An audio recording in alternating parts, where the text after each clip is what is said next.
வந்தது வந்தே பாரத் எக்ஸ்பிரஸ் ரயிலின் வேக சோதனைக்காக சண்டிகரை சென்றடைந்தது. அனைத்து புதிய ரயில்களும் கவாச் தொழில்நுட்பம் பொருத்தப்பட்டு அதே பாதையில் ஏதேனும் ரயில் வந்தால் தானியங்கி இடைவெளிகள் பயன்படுத்தப்படும். ரயிலின் சோதனை வேகம் மணிக்கு 160 கிலோமீட்டர் முதல் அதிகபட்சம் வேகம் 180 கிலோமீட்டர் வரை இருக்கும் என எதிர்பார்க்கப்பட்டு வந்தது. சென்னை இன்டெகிரல் கோச் ஃபேக்டரியில் தயாரிக்கப்பட்டு வந்த பாரத் எக்ஸ்பிரஸ் என்ற அதிக வேக ரயிலின் புதிய ரேக் சோதனை ஓட்டத்திற்காக கடந்த வியாழக்கிழமை சண்டிகருக்கு சென்றது. மணிக்கு 110 கிலோமீட்டர் வேகத்தில் இயக்கப்படும் இந்த புதிய ரயிலின் சோதனை ஓட்டம் ஆகஸ்ட் 24ஆம் தேதி தொடங்கியது. இந்த சோதனை ஓட்டம் 100 கிலோமீட்டர் வேகத்தில் சண்டிகர் நியூ மேட்ரோ சானவல் ரயில் பிரிவில் நடத்தப்பட்டது. ஆரம்பத்தில் 15 கிலோமீட்டர் வேகத்தில் சோதனைகள் இருக்கும் என எதிர்பார்க்கப்பட்டது. அதனைத் தொடர்ந்து 45 முதல் 60 மற்றும் 80 கிலோமீட்டர் வேகத்தில் சோதனைகள் இருக்கும் என எதிர்பார்க்கப்பட்டது. அனைத்து தொழில்நுட்ப சோதனைகளுக்கு பிறகு ரயில் 110 கிலோமீட்டர் வேகத்தில் சோதனை செய்யப்பட்டது. 110 கிலோமீட்டர் முதல் சோதனை ஓட்டம் தொடங்கும் போது ரயில்வே அமைச்சர் அஸ்வினி வைஷ்ணவும் ரயிலில் இருந்தார். 110 கிலோமீட்டர் சோதனை ஓட்டம் வெற்றியடைந்த பிறகு இந்த புதிய ரயிலின் 2ஆம் கட்ட சோதனை ஓட்டம் ஆகஸ்ட் 29ஆம் தேதி தொடங்கும் என்று எதிர்பார்க்கப்படுகிறது. இந்த சோதனை ஓட்டம் கோட்டா மற்றும் நாக்டா ரயில் நிலையங்களுக்கு இடையேயான 225 கிலோமீட்டர் பிரிவில் மேற்கொள்ளப்படும் என்று தகவல் வெளியாகியது. அதன் அதிகபட்ச வேகம் மணிக்கு 180 கிலோமீட்டர் என தெரிய வந்துள்ளது.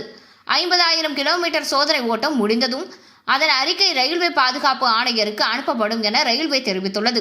பாதுகாப்பு ஆணையரின் கிரீன் சிக்னலை தொடர்ந்து புதிய வந்தே பாரத் எக்ஸ்பிரஸ் ரயில் மற்றொரு புதிய பாதையில் இயங்க தொடங்கும் எனினும் இது குறித்து இன்னும் தெளிவான முடிவு எடுக்கப்படவில்லை. இந்த புதிய ரயிலை அகமதாபாத் மற்றும் மும்பை இடையே இருக்கலாம் என்று வட்டாரங்கள் தெரிவிக்கின்றன. மேலும் இந்த புதிய ரயில்களில் தானியங்கி தீ உணர்வு கருவிகள், CCTV கேமராக்கள் மற்றும் GPS அமைப்புகள் ஆகியவை பயணத்தை பாதுகாப்பானதாகவும் வசதியாகவும் மாற்றும். இந்த ரயில்களின் அதிக வேகம் மணிக்கு 180 கிலோமீட்டர் ஆகும். ஆகஸ்ட் 2023க்குள் 75 வந்தே பாரத் ரயில்கள் உற்பத்தி செய்து ICF இலக்கு நிர்ணயித்துள்ளது. முந்தைய ரயில்களை விட இலகுவான பெட்டிகள் இருப்பதால் புதிய ரயில்களின் பயணம் செய்வது மிக வசதியாக இருக்கும். பெட்டிகள் துருப்பிடிக்காத எஃகு மூலம் செய்யப்பட்டிருக்கின்றன. குறைந்த எடை காரணமாக அதிக வேகத்தில் கூட பயணிகள் கூடுதல் வசதியாக உணர்கிறார்கள். மேலும் ஓட்டுநர் இயக்கும் தானியங்கி வாயிலாக உள்ளன. ஜன்னல்கள் அகலமாக உள்ளது. ஸ்டோரேஜ்க்கு அதிக இடம் உள்ளது.